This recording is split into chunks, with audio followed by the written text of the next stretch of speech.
సరే, దేవుని వాక్యంలో నుంచి మనము కొద్ది నిమిషాలు ధ్యానం చేద్దాం.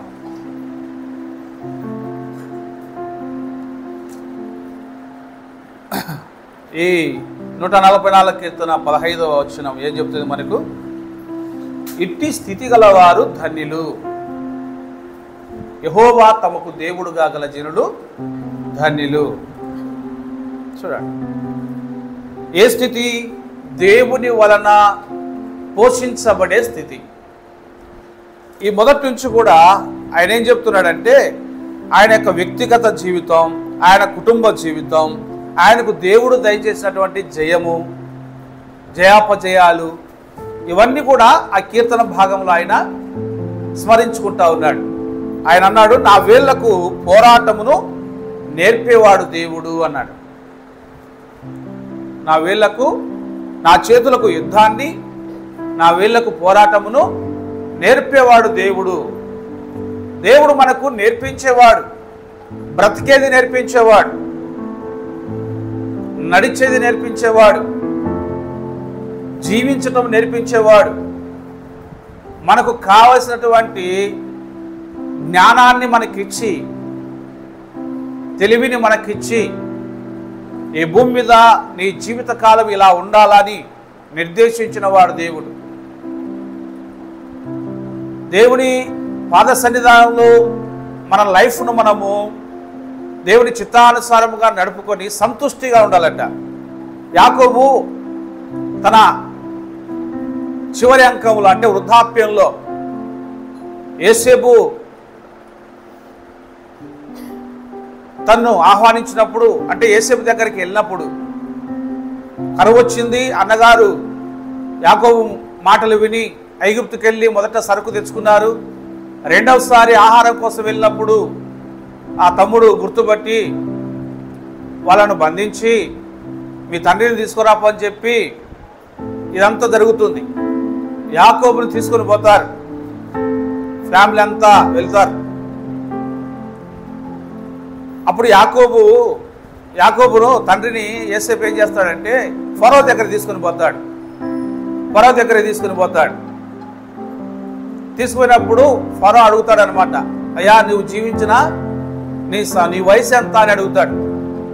అప్పుడు యాకోబు చెప్పిన మాటలు చూస్తే చాలా చక్కగా అర్థవంతంగా ఉండడమే కాకుండా ఆ మాటల్లో ఆయన కళ్ళలో బాధ కనపడుతుంది. చూద్దాం, ఆది కాండము 37 అనుకుంటాను. ఆది కాండము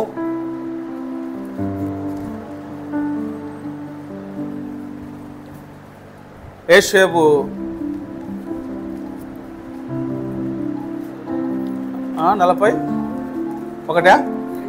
47 ఓకే సరే 47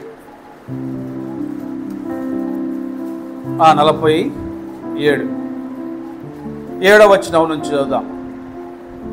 ఆది కాండము 47:7 చదవండి, బాగునండి.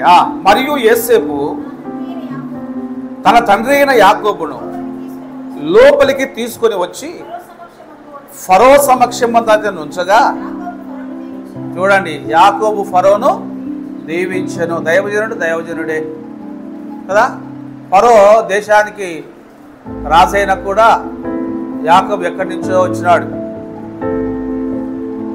దైవజనుడని యోసేపుకున్నటువంటి జ్ఞానం అతడు ఎరుగును కాబట్టి, యోసేపును కన్నటువంటి తండ్రి ఎంతో గొప్పవాడని అతను తెలుసుకున్నాడు కాబట్టి, చూడండి ఆయన దగ్గర ఎంత ఒబీడియన్స్ చూపించాడు. కాబట్టి యాకోబు ఫరోను దీవించాడట. తర్వాత ఆయన మాట్లాడుతున్న మాటలు చూద్దాం. ఫరో అడుగుతున్నాడు, నీవు జీవించిన సంవత్సరములు ఎన్ని అని యాకోబుని అడిగినందుకు, అయ్యా మీ వయసు ఎంతయా అని అడిగాడట. ఆయన దీవించిన తర్వాత ఆయన ఆరోగ్యాన్ని బట్టో, ఫిట్నెస్ను బట్టో, ఆ పలకరింపును బట్టో, వాయిస్ను బట్టో ఆయన అడిగినాడు. కనపడి దీవించిన తర్వాత నీ వయసు ఎంతయ్యా అని అడిగాడు. అడిగితే ఆయన సమాధానం చూడండి ఎలా ఉందో. మనమైతే ఏం చెప్తాం, తక్కువ మన వయసు ఎంతో ఒక మాటలోనే చెప్పేస్తాం కదా ఫలానా ఇంత అని. కానీ ఆయన ఏం చెప్తున్నాడు, నేను యాత్ర చేసిన సంవత్సరములు 130 అన్నాడు. ఇదేంది ఇది? యాత్ర చేసిన సంవత్సరాలు ఏంటివి? మళ్ళా ఉంటున్నాడు, నేను జీవించిన సంవత్సరములు కొంచెముగాను దుఃఖ సహితమైనవిగాను ఉన్నవి. అవి నా పితరులు యాత్ర చేసిన దినములలో వారు జీవించిన సంవత్సరములన్నీ కాలేదని ఫరోతో చెప్పాడట. చూడండి, నీ వయసు ఎంత అంటే తక్కువ ఒక మాటలు చెప్పాలా మామూలుగా మన అలవాటు ప్రకారంగా అయితే. కానీ ఆయన చెప్తున్నాడు, నేను యాత్ర చేసిన సంవత్సరాలు 130, జీవించిన సంవత్సరాలు తక్కువగా ఉన్నాయి, నా పితరుల వలె నేను జీవించలేకపోయాను, అవి దుఃఖకరంగా ఉన్నాయి అని చెప్తున్నాడు. యాత్ర చేసినటువంటివి, జీవించినటువంటివి. యాత్ర చేయడం అంటే తన కొరకు జీవించడం, తన కొరకు బతికిన కాలాలు. ఇప్పుడు తండ్రి దగ్గర నుంచి, కుటుంబం నుంచి దూరంగా వెళ్ళిపోయాడు, మేనమామ దగ్గరికి వెళ్ళిపోయినాడు. వెళ్ళిపోయిన తర్వాత చూడండి, అక్కడ వివాహం కోసం ఏం చేసినాడు? లాభానికి 2 కుమార్తెలు ఉంటే ఈయన ఎవరిని ప్రేమించినాడు? ఎవరిని ప్రేమించినాడు? రాహేల్నా?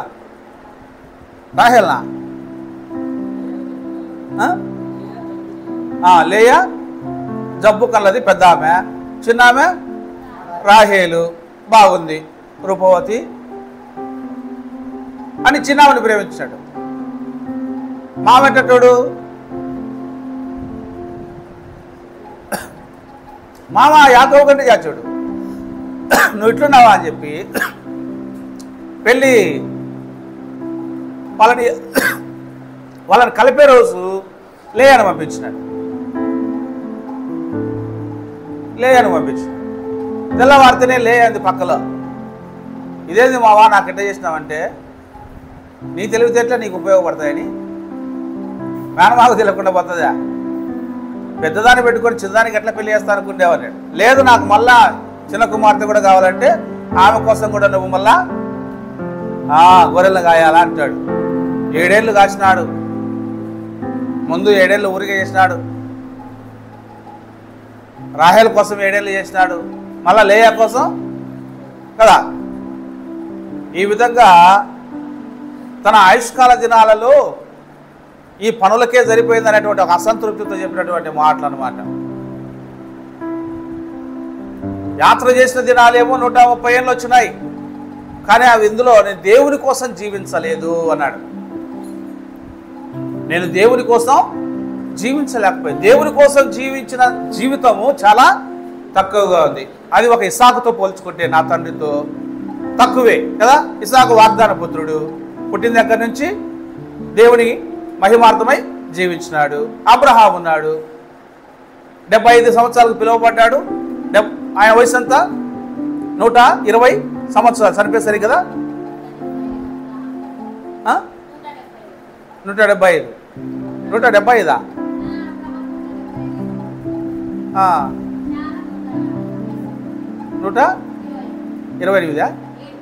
127. చూడండి ఒకసారి ఆది కాండంలో అబ్రహాం చనిపోయేసరికి వయసు ఎంత?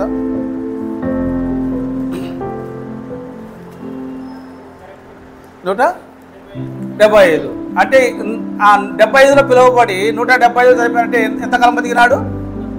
దేవుని కోసం జీవించిన కాలం 100 సంవత్సరాలు జీవించినాడు. యాకోబు తక్కువ. యాకోబు ముగింపు కాలం ఎంత? 147. 147. అంటే చూడండి, 130 ఏళ్ళు యాత్ర కాలము, ఇంకా 40 ఏళ్ళు 130 తీసేస్తే ఎంత? అంతేనా? ఎంత చూడండి, ఎంత తక్కువ కదా. అందుకే నేను నా పితరుల వలె యాత్ర జీవితము ఎక్కువ ఉంది, కానీ వాళ్ళు యాత్ర చేసిన జీవితంలో జీవించిన కాలం వల్లే నా జీవిత కాలం లేదు అని బాధపడ్డాడు. క్యాలిక్యులేషన్ చేసుకున్నాడు తన జీవితాన్ని. నేను దేవుని కొరకు మా అబ్బలాగా ఉన్నానా? యాకోబుకి అబ్బ ఎవరు? అబ్రహాం కదా. ఎంత ధన్యత కదా. అబ్రహాము అబ్బా, తండ్రి వాగ్దాన పుత్రుడు. రేపు మన పిల్లలు కూడా అట్లా చెప్పుకోవాలా, మన గురించి అట్లా చెప్పుకోవాలా. ఫీల్ రావాలా మన పిల్లలకు, మనవాళ్ళకు. మనవరాళ్ళకు మా తాత ప్రార్థన పరుడట, మా అవ్వ ప్రార్థన పరురాలు అని. అట్లా లేకుండా మా అవ్వ ఎప్పుడు కొట్టాడలేదట, మా తాత ఎప్పుడు కొట్టాడేవాట, మా అవ్వ ఎప్పుడు గలాట పెట్టుకునేవాడంట, ఎప్పుడు ఇట తిరిగేవాడంట, అట్ట తిరిగేవాడంట. ఈ కాదు చరిత్రలు. ఈ కార్యక్రమాల్లో ఏ చెప్పుకుంటుంటారు చూసినారా? దానిని కూడా గొప్పగా చెప్పుకుంటూ ఉంటారు. యాకోబు చూడండి, తన నిజ జీవితాన్ని ఒప్పుకుంటా ఉన్నాడు. అయ్యా నువ్వు అడిగింది కరెక్ట్గానే ఉంది, కానీ సమాధానం 2 భాగాలుగా నేను చెబుతున్నాను అన్నాడు. నా పితరులు యాత్ర చేసినటువంటి దినాల్లో వారు జీవించినంత జీవితకాలం నేను జీవించలేదు అని చెప్తున్నాడు. నిజమే, దేవుని కోసం జీవించడానికి సమయం, మనకు మంచి జీవితం ఇవ్వబడింది. దేవుడు కొరింథీ పత్రికలో మనకు అదే చెప్తాడు, జీవించువారు ఇక మీదట అన్నాడు. జీవించువారు ఇక మీదట. ఇక మీదట అనే పదం ఎప్పటి నుంచి మనకు వర్తిస్తుంది?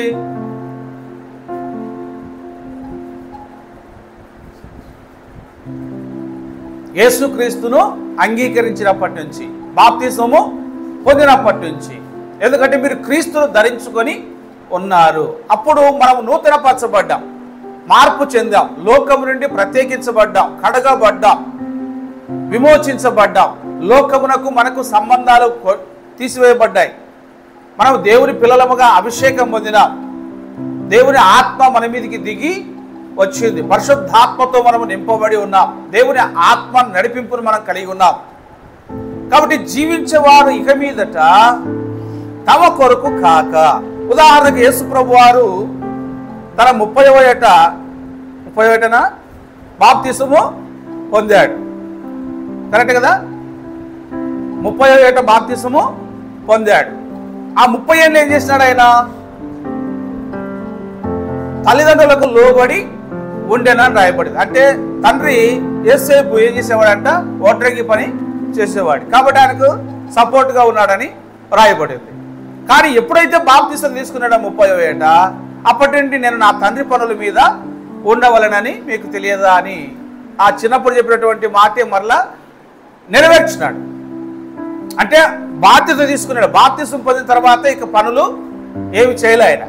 సువార్త చెప్పినాడు. అంతవరకు సువార్త ఆయన ఎక్కడ చెప్పలే, వాళ్ళ మధ్య ఉన్నాడు అని రాయబడింది అంతే.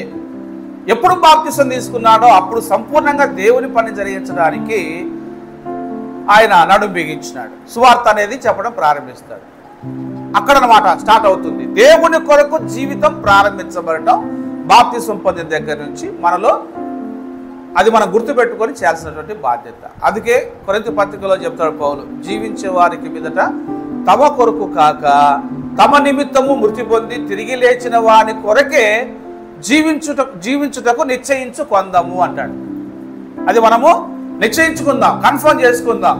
నేను ఇక యేసుక్రీస్తు కొరకే జీవిస్తాను, నా కోసం ప్రాణం పెట్టిన ఆయన కొరకే జీవిస్తాను. అప్పుడు ఆ దినాలైనా మనం సద్వినియోగం చేసుకుంటాం.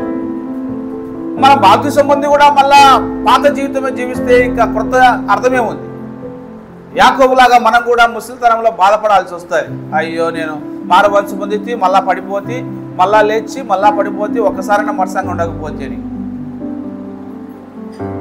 బాప్తిసం పొందిన దగ్గర నుంచి కంటిన్యూగా ప్రభు సన్నిధానంలో ఉంటూ విశ్వాసాన్ని కాపాడుకుంటా శ్రమలకు, కష్టాలకు, కన్నీళ్లకు, బాధలకు తాలుకొని ప్రభు ఇచ్చే ధైర్యంతో, ప్రభు ఇచ్చే సహవాసంతో, ప్రభు ఇచ్చే ఆదరణతో, ప్రభు ఇచ్చే ఆశీర్వచనాలతో మరణం వరకు మనం నమ్మకంగా ఉన్నామనుకోండి, జీవ కిరీటం, ఒక ధైర్యం, ఒక తృప్తి ఉంటుంది అన్నమాట. నేను మారవలసి పొందినప్పుడు ఒక ఆయన, అప్పటికి ఆయన చాలా వయస్సు, అప్పటికి ఆయన చెప్పేవాడు 15 ఏళ్ళు 20 ఏళ్ళు నా సేవా జీవితం, సువార్థికుడి జీవితం, విశ్వాస జీవితం అని చెప్పేవాడు. నేను అనుకునేవాడిని 20 ఏళ్ళు బాగానే ఉన్నాడు ఈయన, 20 ఏళ్ళు విశ్వాసాన్ని కాపాడుకుంటూ రావటం, త్రుటిల్లకుండా ఉండటం, శరీరిచ్చలకు గురి కాకుండా, లోబడకుండా, ఆత్మ ధైర్యంతో, నిగ్రహంతో జీవితాన్ని కాపాడుకుంటాడు. గొప్ప విషయమే. ఎందుకంటే ఈ లోకంతో ఎప్పుడూ పోరాటం ఉంటుంది కాబట్టి నిజమే అని అనిపిస్తుంది. ఈరోజు ఆ 20 ఏళ్ళు కూడా క్రాస్ చేసి దేవుడు 25 సంవత్సరాల అనుభవం నాకు కూడా ఇచ్చినాడు. ఎందుకు ఆ కృషి, ఆ పట్టుదల, ఆత్మవిశ్వాసం, ఆ ధైర్యం అనేది దేవుని కోసం జీవించాలన్నటువంటి దృష్టం అనుకుంటే మనం రాణించగలుగుతాం. యాకోబు చెప్పిన మాటలో ఆంతర్యం అది. నా పితరులు యాత్ర చేసిన దినాల్లో వారు జీవించిన దినాలు నేను జీవించలేకపోయాను అంటాడు. కాబట్టి దేవుడు మనకు నేర్పించేవాడుగా ఉన్నాడు జీవిత కాలాన్ని గురించి. ఇదే 191వ కీర్తనలో ఏమంటాడు? ఒకటి నేర్పించమంటాడు. అక్కడ 10వ వచనం అనుకుంటా చూడండి. 91 కీర్తనలో మా దినములను లెక్కించుట మాకు నేర్పుము అంటాడు చూడండి. 91 కీర్తనలో 90 కీర్తనలో 12వ వచనం చూడండి. 90 కీర్తన 12వ వచనం. మాకు జ్ఞాన హృదయము కలుగునట్లుగా చేయుము. ఏమిటి జ్ఞాన హృదయం? యాకోబులో ఆ జ్ఞాన హృదయం కనపడింది ఇప్పుడు మనకు. ఏమిటి ఆ జ్ఞాన హృదయం అంటే, మా దినములు లెక్కించుట మాకు నేర్పుము. మా దినములు లెక్కించుట మాకు నేర్పుము. మన జీవిత దినాల్లో లెక్కించుకోవాలి. దేవుడు మానవునికి సగటు జీవితం 70 సంవత్సరములు, అధిక బలం అంటే 80 సంవత్సరములు ఇచ్చి ఉన్నాడని వాక్యం చెబుతుంది ఈ కీర్తన ప్రకారంగా కదా. మహా అంటే 100 సంవత్సరాలు అనుకోండి, ఆయాసంతో దుఃఖంతో అది పొడిగించబడుతూ ఉంటుంది. అయితే ఈ దినాలను మనం లెక్కించడం అంటే ఎట్లా? నాకు ఇంత వయసు అని పుట్టినరోజు చేసుకుంటూ ఉంటాం. అదేనా లెక్కించడం అంటే? అది కాదు లెక్కించడం. జ్ఞానంగా నేను జీవించిన కాలం ఎంత, దేవుని కోసం జీవించిన కాలం ఎంత, ప్రభు కోసం జీవించిన కాలం ఎంత, దేవునికి మహిమకరంగా జీవించిన కాలం ఎంత. కొంతమంది చూడండి చెప్తా ఉంటారు, నేను కుటుంబం కోసం ఏం చేయలేకపోయినాను అని బాధపడి, కుటుంబానికి ఏదైనా చేయాలా అని ప్రయాసపడి పిల్లలకి ఏదైనా ఇవ్వటమో చూస్తూ ఉంటాం. ఇట్లాంటివి స్టేట్మెంట్లు కానీ వాళ్ళ ప్రయాసం. దేవునికి ఏమి ఇచ్చాం? దేవునికి ఎంత సమయం ఇచ్చాం? ఎంత జీవితం ఇచ్చాం? దేవుడు మనల్ని రక్షించుకున్న దగ్గర నుంచి దేవునికి సమయం, దేవుడిచ్చిన జీవితంలో నుంచి కూడా దేవునికి ఇవ్వలేకపోతే ఎట్లా? అది జ్ఞాన హృదయం మాకు కలగజేయము, మా దినములో లెక్కించడం మాకు నేర్పుము అంటాడు. యాకోబు నేర్చుకున్నాడు, లెక్కించుకున్నాడు. గుర్తొచ్చింది, అయ్యో నేను దేవుని కోసం సరిగ్గా జీవించలేకపోయాను అని ఫరోతో అసంతృప్తిగా ఆ మాటను ఆయన అక్కడ చెప్పడం అనేది మనం చూస్తున్నాం.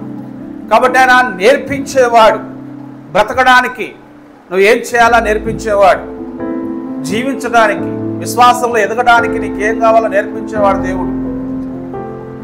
నేర్చుకున్నవారు త్రొట్టిల్లకుండా ఉంటారు, నేర్చుకున్నవారు పడిపోకుండా ఉంటారు, నేర్చుకున్నవారు ధైర్యంగా ఉంటారు. విద్య నేర్చుకున్నవాడు ఎక్కడైనా భయపడతాడా? కరాటే నేర్చుకున్నవాడు భయపడతాడా? ఫైరింగ్ నేర్చుకున్నవాడు భయపడతాడా? యుద్ధానికి పోయేవాడు అన్ని నేర్పిస్తారు. ముందు ట్రైనింగ్ ఉంటుంది. ఈ పిస్తల్ ఇలా వాడాలా, ఈ తుపాకీ ఇలా వాడాలా, ఈ బాంబుని ఇలా వాడాలా.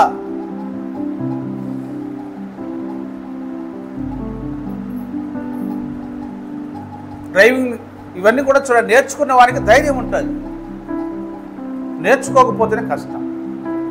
అందుకు దేవుడు మనకు నేర్పిస్తున్నాడు, మన దినములను లెక్కించమంటున్నాడు.